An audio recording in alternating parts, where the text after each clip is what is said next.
한 소년이 방한복을 쫙 차려입고 아빠 저 준비됐습니다 이렇게 이야기를 하니까 아빠가 무슨 준비? 아빠 지금 전도지 나누러 갈 시간이잖아요.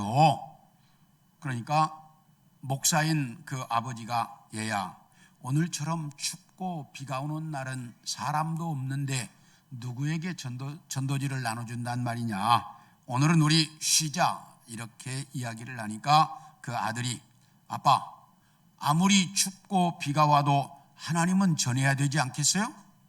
그러면 저 혼자 다녀올게요.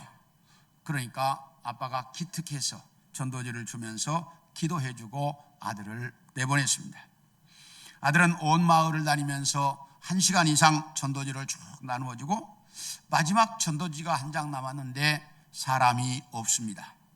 그런데 바로 앞에 집이 한 채 보여서 저 집에다가 좀 이 전도지를 전해주고 가면 되겠다 생각이 들어서 벨을 눌렀습니다. 아무런 기척이 없습니다. 몇 번 벨을 눌렀지만 아무런 기척이 없어서 사람이 없나 보다. 그리고 돌아가려고 하다가 보니까 문을 좀 두드려 보고 싶다는 생각이 들었습니다. 그래서 문을 두들겼습니다. 문을 몇 번 두들기니까 문이 삐끗이 열리더니 어떤 아주머니 한 분이 아주 무거운 표정으로 얼굴을 내밀고 왜 그러느냐고 묻습니다. 그러니까 이 아이가 환한 미소를 지으면서 아주머니 제가 귀찮게 했다면 죄송합니다. 아주머니를 사랑하시는 하나님께서 아주머니에게 전도지를 전해주라고 해서 왔습니다. 그러면서 전도지를 한 장 주고 갔습니다. 그리고 그 다음 주일날이 됐습니다. 아버지인 목사님이 예배를 인도해서 예배가 잘 끝나고 났는데 한 부인 한 사람이 저 뒤에서 앉았다가 일어서더니 혹시 저에게 잠시 간증할 수 있는 시간을 좀 주실 수 없습니까? 이렇게 묻습니다. 처음 온 분인데 간증을 하겠다고 하는데 태도가 진지합니다. 그래서 그렇게 하시라고. 그러니까 앞에 나와서 이제 이야기를 하는데 저는 이 마을 저 입구에 살고 있는 사람입니다. 저는 제 남편과 함께 둘이 살고 있었는데 남편이 얼마 전에 병으로 먼저 세상을 떠났습니다. 남편이 세상을 떠나고 난 이후에 사는 것이 너무 힘이 들고 너무 외롭고 고통스러워서 나도 남편을 따라가야 되겠다라고 생각을 하고 며칠 전 비가 오는 날 자살을 결심하고 이제 밧줄을 걸었습니다. 그리고 의자에 올라갔는데 누군가가 초인종을 눌렀습니다. 우리 집에는 올 사람이 없기 때문에 한두 번 누르다가 누군가 가겠지 이렇게 생각을 했습니다. 그런데 이번 초인종이 울리더니 조용했습니다. 이제 갔구나. 그리고 이제 자살을 시행하려고 하는데 문을 두드리는 소리가 들렸습니다. 아니 도대체 누가 얼마나 급한 일이 있어서 초인종도 긋히고 이제 문을 두드릴까? 그리고 제가 내려와서 이제 나가 문을 열었습니다. 그랬더니 문 밖에는 한 천사 같은 아이가 서 있었습니다. 그러더니 그 아이가 저를 사랑하시는 하나님께서 저에게 전도지를 주라고 해서 왔다면서 저에게 전도지 한 장을 주고 갔습니다. 그 아이에게 하나님이 저를 사랑한다는 소리를 딱 듣는 순간 지금까지 잊고 살았던 하나님이 머리에 떠올랐습니다. 그래서 그 아이가 주고 간 전도지를 다 잊고 그리고 자살을 결심했던 것을 다 포기하고 하나님과 함께 다시 살기로 작정을 하고 그리고 그 교회에 적혀있는 내용을 보고 이 교회를 찾아왔습니다. 그 아이 누구인지는 모르지만 천사 같은 아이에게 감사합니다. 그러면서 간증을 하더라는 것입니다. 목사인 아버지는 춥고 비가 와서 전도지 나누는 것을 쉬자고 했지만 그 아이, 그 아들, 그 어린 소년을 통해서 하나님은 죽으려고 했던 그 사람의 생명을 구했습니다. 이처럼 복음은 정말 놀라운 능력을 가지고 있습니다. 그래서 오늘은 우리의 생명을 살리는 십자가에 대한 말씀을 여러분들과 같이 좀 나누려고 합니다. 첫째로 표적을 구하는 사람들을 보겠습니다. 우리 22절을 봅니다. 시작. 유대인은 표적을 구하고 헬라인은 지혜를 찾는다. 여기 보면 유대인은 표적을 구한다 이렇게 말씀하고 있습니다. 여기서 유대인들이 찾고 있는 표적이라고 하는 것은 사람의 눈으로 볼 수 있는 기적을 의미합니다. 우리 함께 요한복음 6장 30절을 봅니다. 시작. 그들이 묻되 그러면 우리가 보고 당신을 믿도록 행하시는 표적이 무엇입니까? 하시는 일이 무엇이니까? 이 말씀은 예수님께서 보리떡 5개와 물고기 2마리로 5,000명을 먹으시고도 12광주리가 남는 것을 본 수많은 사람들이 그 다음 날 갈릴리 바다를 건너서 예수님을 찾아왔습니다. 그랬더니 예수님께서 그 사람들을 향해서 너희가 나를 찾아온 것은 표적을 본 것 때문에 찾아온 것이 아니라 떡을 먹고 배부른 것 때문에 나를 찾아왔구나. 그런데 너희는 이 세상을 살아가는 동안 썩을 양식을 위해서만 살지 말고 영생하도록 있는 양식을 위해서도 살아라. 이렇게 예수님이 말씀하셨습니다. 그랬더니 이 사람들이 그러면 우리가 어떻게 살아야 영생을 위한 하나님의 일을 할 수 있습니까? 라고 물었습니다. 그러자 예수님께서 하나님께서 보내신 나를 믿는 것이 하나님의 일이다 라고 예수님이 직접 말씀을 하셨습니다. 그러니까 그 말을 들은 그 사람들이 그러면 우리가 당신을 믿을 수 있도록 표적을 좀 보여줘라. 그러면 우리가 믿겠다라고 예수님께 표적을 요구하고 있습니다. 유대인들은 언제나 이렇게 무슨 일이 있을 때마다 자기들에게 표적을 보여달라고 요구했습니다. 우리 마태복음 12장 38절을 봅니다. 시작. 그때에 서기관과 바리새인 중 몇 사람이 말하되 선생님이여 우리에게 표적 보여주시기를 원하나이다. 이 말씀은 예수님께서 귀신을 쫓아냈더니 이 바리새인들이 뭐라고 말하냐면 저 사람은 귀신의 대장 바알세불이다. 그러니까 귀신들이 저 사람의 말을 듣는 거 아니냐? 그러면서 예수님을 귀신의 대장으로 몰아붙였습니다. 그때 예수님께서 나는 귀신의 대장이 아니라 하나님의 아들로서 하나님의 능력으로 귀신을 쫓아내고 있다라고 말씀을 했더니 당신이 진짜로 하나님의 아들이라면 하나님의 아들이라고 하는 표적을 좀 보여줘라. 그 표적을 보여주면 우리가 믿겠다라고 예수님께 그때도 표적을 요구했고 마태복음 16장 1절을 보겠습니다. 시작. 바리새인과 사두개인들이 와서 예수를 시험하여 하늘로부터 오는 표적 보이기를 청하니 여기도 보면 바리새인들과 사두개인들이 예수님을 시험하려고 당신이 진짜로 메시아라면 우리가 당신이 메시아라는 것을 믿을 수 있도록 표적을 좀 보여줘봐라 이렇게 외치고 있습니다. 유대인들은 이렇게 예수님의 공생의 시작부터 마지막까지 표적을 요구했고 예수님께서 십자가에 달리셨을 때에도 네가 메시아라면 십자가에서 내려오는 표적을 좀 우리에게 보여줘라. 그러면 우리가 믿겠다라고 계속해서 소리를 질렀습니다. 그렇다면 유대인들은 왜 이렇게 표적을 구하고 있었을까? 이스라엘 백성들은 출애굽 시대부터 예수님이 오셨을 때까지 하나님의 기적 속에서 살아오고 있었습니다.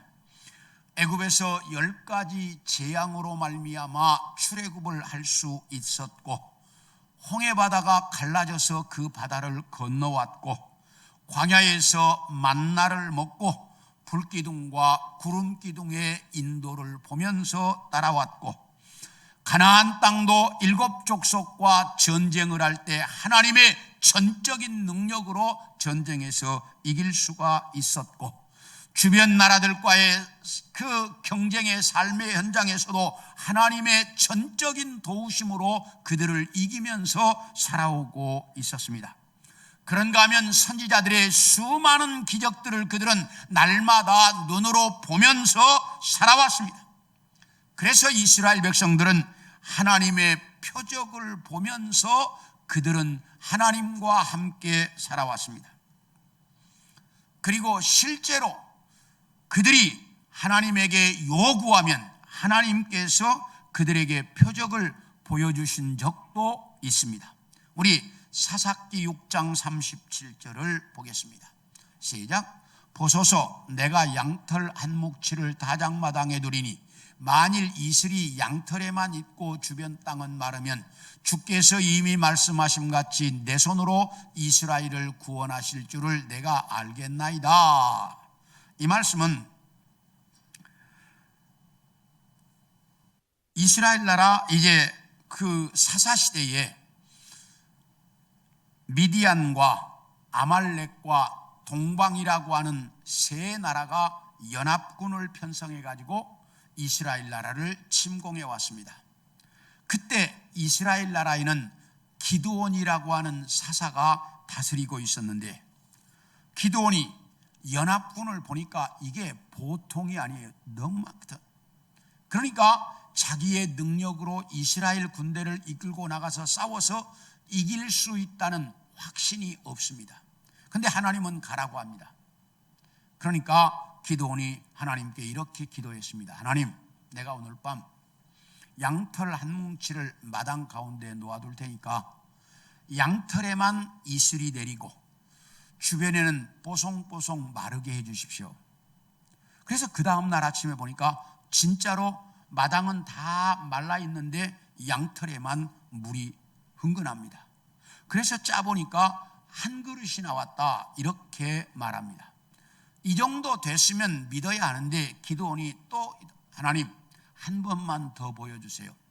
오늘 저녁에 양털은 뽀송뽀송 마르고 주변에만 이슬이 내리게 해 주십시오. 그리고 그 다음날 아침에 일어났더니 마당은 다 젖어 있는데 이슬이 내려서 양털은 뽀송뽀송 말라 있습니다. 그러니까 이것을 본 기드온이 확신을 가지고 이스라엘 군대를 이끌고 나가서 그 세 나라 연합군과 싸워서 이겼다라고 성경은 말합니다. 이렇게 이스라엘 백성들은 늘 표적을 보면서 살아왔습니다. 그래서 예수님에게도 이스라엘 백성들은 계속해서 우리에게 표적을 보여주어라, 당신이 메시아라는 것, 당신이 하나님의 아들이라는 것을 우리가 믿을 수 있도록 표적을 보여달라고 요구하고 있습니다. 그런데 오늘 본문에 구하고라고 하는 단어가 나오는데, 이 단어의 원문의 의미는 계속해서 집요하게 요구한다라는 의미입니다. 이렇게 유대인들은 눈으로 보여주는 기적을 봐야만 믿는 사람들이었습니다. 그래서 계속해서 집요하게 예수님께도 표적을 요구했습니다. 그런데 표적이라고 하는 것이 우리 인간의 요구대로 도깨비 방망이처럼 두드리면 이루어지는 것이 아닙니다. 하나님 편에서 보셨을 때 이 기적을 일으켜야 된다라고 이제 하나님이 판단하시면 언제라도 기적은 이루어질 수 있지만, 우리 인간이 요구할 때마다 이루어지는 것은 아니라는 사실입니다. 그런데 유대인들은 자기들이 요구할 때마다 기적을 보여줄 수 있어야 메시아다라고 그들은 말했습니다. 그래서 예수님께서 이스라엘 백성들에게 내가 너희에게 보여줄 표적은 요나의 표적밖에 없다라고 하시면서 그들의 표적 요구를 단호하게 거절하셨습니다. 그런데 문제는 우리도 유대인들처럼 눈에 보이는 표적을 구하고 있다라는 사실입니다. 많은 사람들이 그렇게 말합니다.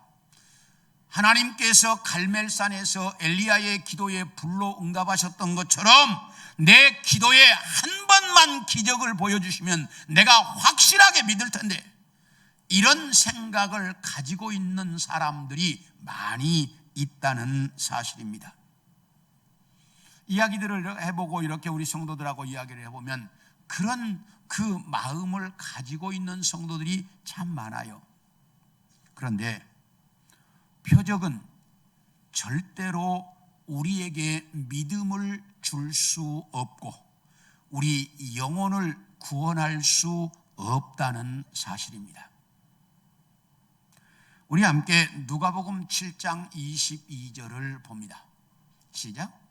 예수께서 대답하여 이르시되 너희가 가서 보고 들은 것을 요한에게 알리되 맹인이 보며 못 걷는 사람이 걸으며 나병 환자가 깨끗함을 받으며 귀먹은 사람이 들으며 죽은 자가 살아나며 가난한 자에게 복음이 전파된다 해라.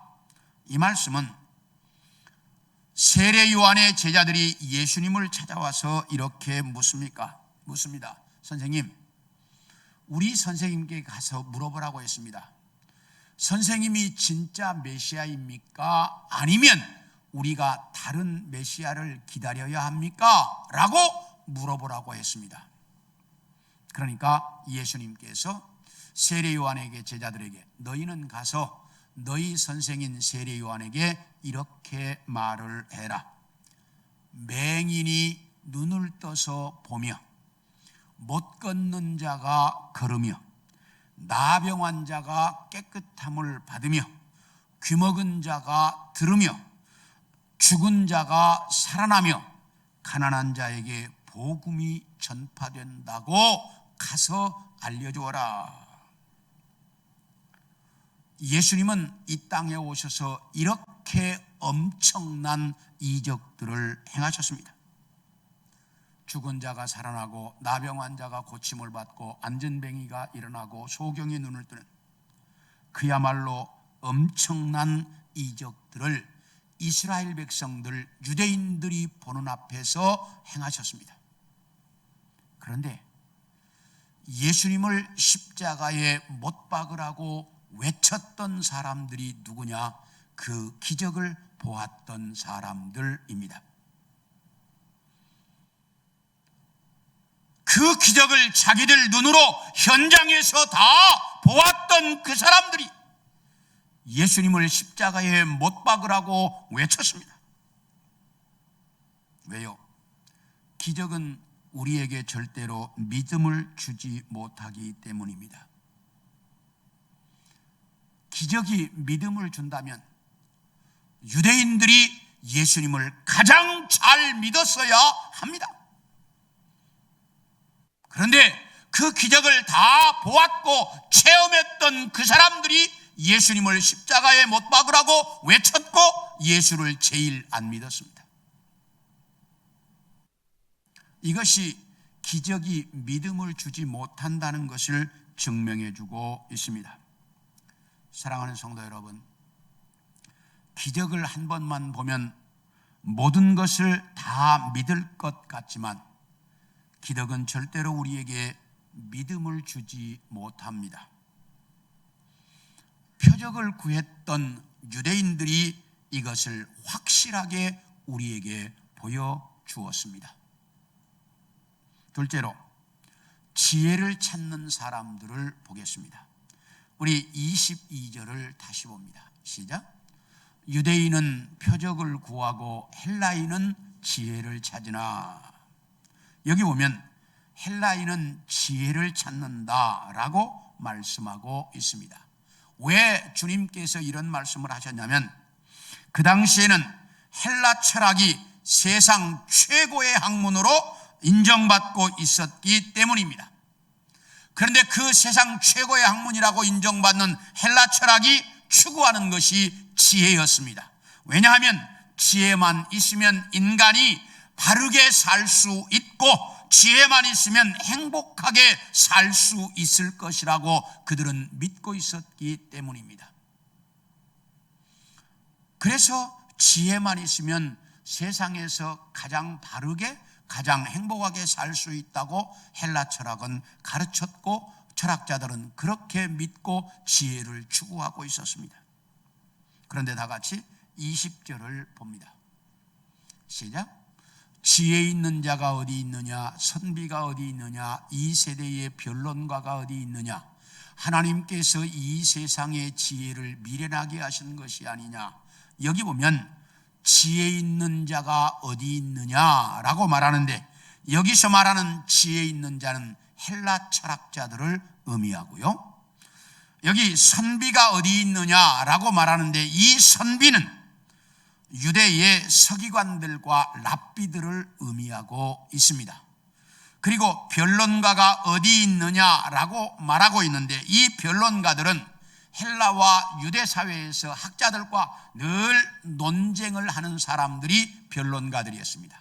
그 당시에는 이렇게 넓은 공터의 이 광장에서 이 변론가들이 나타나가지고 이제 학자들과 논쟁을 하는데 이 변론가들이 정말 말을 잘하고 지식이 많았습니다. 그래가지고 학자들과 논쟁을 하는데 그 논쟁을 하는 것을 보면서 많은 사람들이 막 열광적으로 좋아했어요. 그래서 오늘날 TV에 보면 예능 프로그램에 출연하는 사람들처럼 이 변론가들이 그 당시에는 최고의 인기를 누리고 있던 때였습니다. 그래서 그 당시에는 이 세 종류의 사람, 헬라 철학자들, 그 다음에 유대인의 랍비들, 그 다음에 변론가들, 이 세 부류의 사람들이 대표적인 지혜자라고 알려져 있었던 사람들입니다. 그런데 오늘 본문에 뭐라고 이야기하느냐, 이 사람들이 아무리 지혜가 있다고 큰 소리를 쳐도 그들이 가지고 있는 지혜로는 하나님을 알 수 없다, 이렇게 말씀하셔요. 그들이 세상 최고의 지혜자라고 말하지만 그들이 가지고 있는 지혜로는 하나님을 알 수 없다. 다시 이야기하면 그들이 가지고 있는 지혜로는 인간을 구원할 수 없기 때문에 그 지혜는 미련한 지혜일 뿐이다 라고 말씀하고 있습니다. 그런데 그 사람들은 도리어 우리 신앙인들을 미련한 사람들이라고 부릅니다. 왜 그 사람들이 우리 신앙인들을 미련한 사람들이라고 말하느냐 하면 그들이 말하는 논리로 우리 신앙을 증명할 수 없고 그들이 말하는 인간의 합리적인 사고로 이해할 수가 없기 때문에 이것을 미련한 것이라고 말하고 있습니다. 그런데 다 같이 사도행전 13장 9절과 11절을 보겠습니다. 시작. 바울이라고 하는 사울이 성령이 충만하여 그를 주목하고, 보라, 이제 주의 손이 내 위에 있으니 네가 맹인이 되어 얼마 동안 해를 보지 못하리라 하니 즉시 안개와 어둠이 그를 덮어 인도할 사람을 두루 구하는지라. 이 말씀은 사도 바울이 제1차 전도여행을 출발해가지고 구브로로 섬에 바보라고 하는 도시에 도착을 했습니다. 이 바보라고 하는 도시에서 총독에게 전도를 하고 있었습니다. 그래서 총독이 예수를 믿을 것 같은데 그때 누가 나타나냐면 마술사가 나타나더니 계속해서 바울을 방해합니다. 총독이 예수를 못 믿게. 그러니까 이 방해를 하니까 바울이 있다가 그 마술사를 향해서 이 마귀의 자식아, 네가 하나님의 일을 방해하니 네 눈이 멀어서 맹인이 되라, 딱 이렇게 말하는 거예요, 바울이. 그러니까 그 즉시 그 바울의 눈이 멀어서 맹인이 되어버린 거예요. 그 바울이 말하니까 그 마술사의 눈이 멀어가지고 맹인이 되어버린 거예요. 그러니까 이 모습을 본 총독이 놀래가지고 예수를 믿게 되었다라고 말합니다. 그런데 바울은 그 당시 이스라엘 나라 최고의 학부였던 가말리엘의 제자였습니다. 거기다가 길리기아 다소에서 예루살렘까지 유학을 온 유학파였습니다. 이렇게 공부를 많이 한 사람으로서 바울은 대단히 합리적이고 논리적인 사고를 가지고 있는 사람이었습니다. 바울이 얼마나 논리적이고 합리적인 사고를 가지고 있었는지 로마서를 보면 확실하게 알 수 있어요. 바울은 대단히 논리적이고 합리적인 사고를 가지고 있는 사람이었습니다. 그런데 그렇게 논리적이고 합리적인 사고를 가지고 있었던 사람이 어떻게 자기 일을 방해한다고 네 눈이 멀어라 이렇게 이야기를 할 수 있었을까? 그리고 어때요? 우리가 네 눈 멀어라 그런다고 해서 사람이 눈 멀어요 안 멀어요? 멀어요 안 멀어요? 안 멀어요. 다시 이야기하면 그렇게 논리적이고 그렇게 합리적인 바울이 어떻게 이렇게 논리적이지도 않고 합리적이지도 않는 말을 할 수가 있었을까 도대체? 그런데 중요한 것은 바울이 말한 대로 마술사의 눈이 즉시 그 자리에서 멀어서 맹인이 돼버렸다는 사실입니다.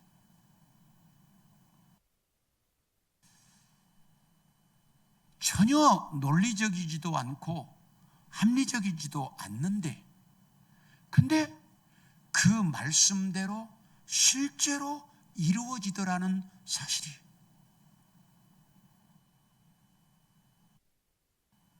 전혀 논리적이지도 않고 합리적이지도 않는데 실제로 이루어지더라는 사실입니다. 우리 누가복음 24장 41절을 보겠습니다. 시작. 그들이 너무 기쁨으로 아직도 믿지 못하고 놀랍게 여길 때에 이르시되 여기 무슨 먹을 것이 있느냐 하시니, 이 말씀은 예수님께서 십자가에 죽으시고 사흘 만에 부활하셨습니다. 예수님이 부활했다는 소식을 제자들이 들었지만 아무도 믿지 않습니다. 그러니까 부활하신 예수님께서 제자들이 모여있는 곳에 직접 나타나셨습니다. 예수님이 촥 나타나니까 제자들이 어떻게 예수님의 영이 왔구나 이렇게 생각을 했습니다. 그러니까 예수님께서 그 마음을 아시고 영은 살과 뼈가 없지만 나는 살과 뼈가 있다 그러면서 손과 발을 보여주셨습니다. 그런데도 제자들이 못 믿습니다. 그러니까 여기 뭐 먹을 게 있냐? 그러니까 생선 한 토막을 가져다가 예수님께 드렸습니다. 그랬더니 예수님이 아주 맛있게 드심으로 자기가 부활했다는 것을 제자들에게 증명해 보여주셨습니다. 논리적으로는 죽은 자가 다시 살아난다? 설명할 수 없습니다. 합리적인 사고로 이해가 안 되는 말입니다. 그런데 예수님은 실제로 사망 권세를 깨뜨리시고 다시 그 육체를 가지고 살아나셨습니다. 부활을 하셨습니다. 이것이 기독교의 신앙이고 우리가 믿는 믿음입니다. 세상 사람들은 자기들이 가지고 있는 논리나 합리적인 사고를 가지고 우리를 미련한 자들이라고 말하지만 기독교는 논리나 합리를 뛰어넘는 실제적인 이루어지는 현상이기 때문에 기독교는 그들을 향해서 미련한 자들이라고 말하는 것입니다. 죽은 자가 육체를 가지고 실제로 살아나고 말씀 한마디에 바람과 파도가 잔잔해지고 말씀 한마디에 소경이 눈을 뜨고 말씀 한마디에 멀쩡한 눈이 맹인이 되고 이것이 실제로 이루어지는 것이 성경이고 믿음이고 신앙입니다. 그래서 세상의 지혜로는 이해할 수도 없고 설명할 수도 없지만 실제로 나타나는 것이 기독교의 신앙이라는 것입니다. 이렇게 세상 사람들은 자기들의 지혜로 이해할 수 없기 때문에 우리를 미련한 자들이라고 말하지만, 우리는 실제로 이루어지는 현상이기 때문에 우리는 믿고, 그래서 우리를 이해하지 못하는 그들을 미련한 자들이라고 말하는 것입니다. 그래서 헬라 철학자들이 찾는 지혜를 우리는 미련한 지혜라고 말하는 것입니다.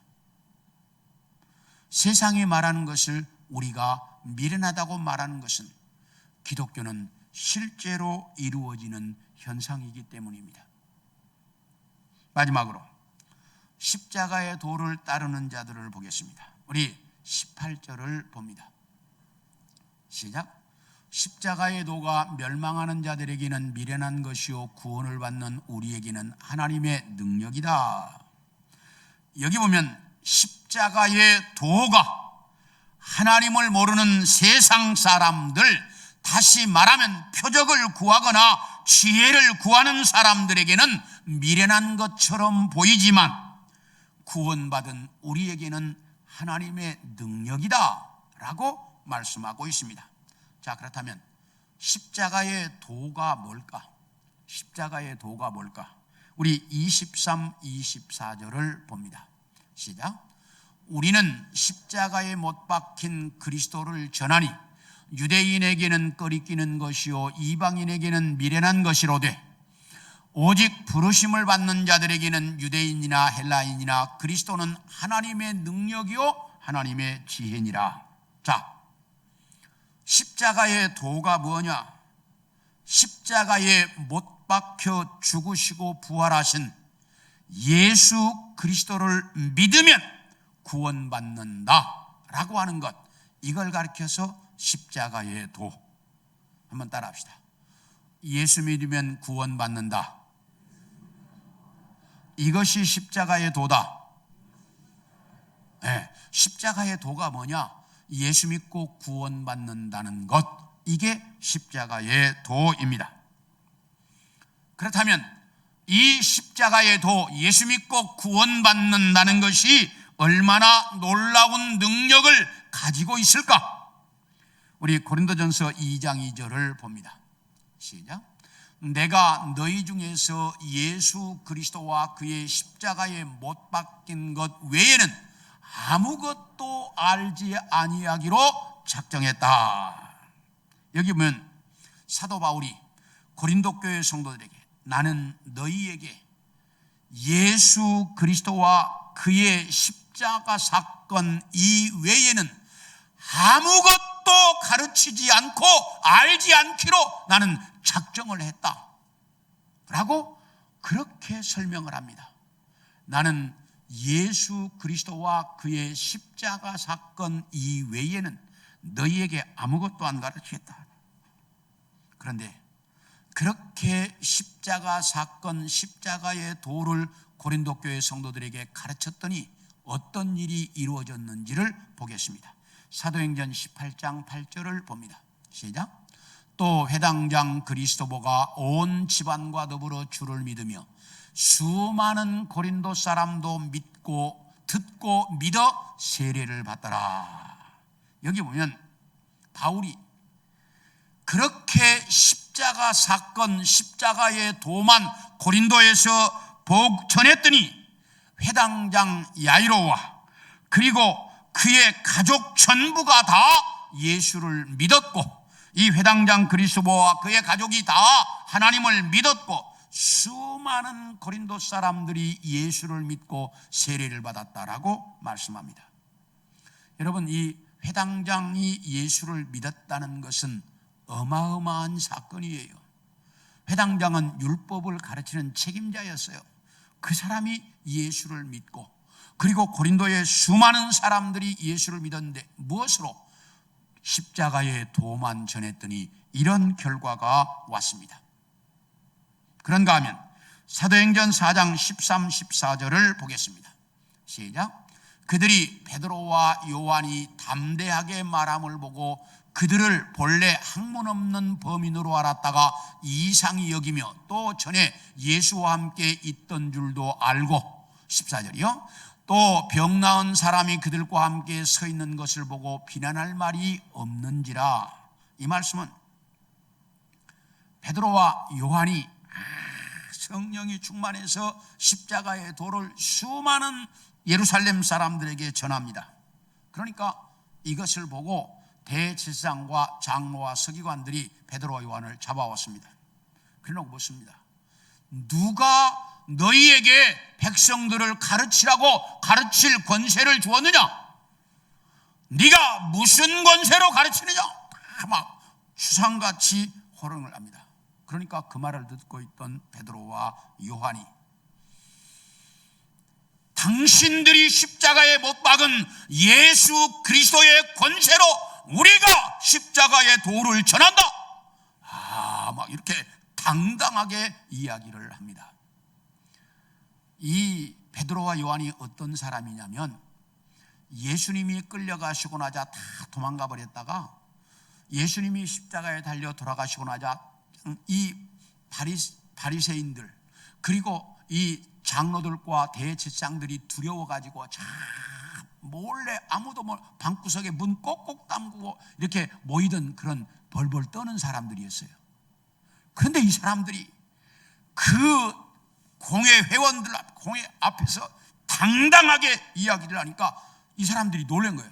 아니 저놈들 배운 것도 없는 저 갈릴리 바다 어부들 아니야? 아니 근데 저놈들이 어떻게 이렇게 말을 잘해? 아니 저놈들이 어떻게 이렇게 당당해? 놀래가지고 이 사람들이 그냥 협박만 한마디 하고 너내보냈어요. 왜? 놀래가지고. 뭐가? 예수 그리스도의 십자가의 도가 그들을 그렇게 당당한 사람을 만들었습니다. 그래서 갈릴리 바다 그 고기 잡던 평범한 어부들이 세계를 다니며 십자가의 도를 전하는 자들이 되었고 그 십자가의 도로 말미암아 그들은 세계적인 인물이 되어서 우리가 그들의 이름을 이야기하고 있습니다. 사랑하는 성도 여러분, 우리가 믿는 예수 그리스도 십자가의 도는 논리나 합리적인 지혜로 설명이 안 되는 것이지만 실제로 인간의 영혼을 구원하고 세상을 변화시키는 엄청난 능력을 가지고 있다는 사실입니다. 우리는 그 십자가의 도를 믿는 사람들입니다. 그러므로 우리는 이제 가만히 앉아 있을 수 있는 게 아니라 그 십자가의 도가 나를 변화시키고 그리고 나로 하여금 세상에 그리스도를 전하게 하고 그 십자가로 도로 말미암아 주님과 더불어서 이 땅에서 실제적인 믿음을 가지고 사는 성도들이 되어야 합니다. 그렇게 살라고 오늘 성경은 우리에게 가르치고 있습니다. 원하기는 우리는 말이 아니라 실제로 이루어지는 현상을 믿는 사람들이고 실제로 나타나는 사실을 우리는 믿는 사람들입니다. 이걸 분명히 알고 많은 세상 사람들에게 이 십자가의 도, 실제로 이루어지는 그리스도의 도를 전하는 우리 성도들 모두가 되어질 수 있기를 축원합니다.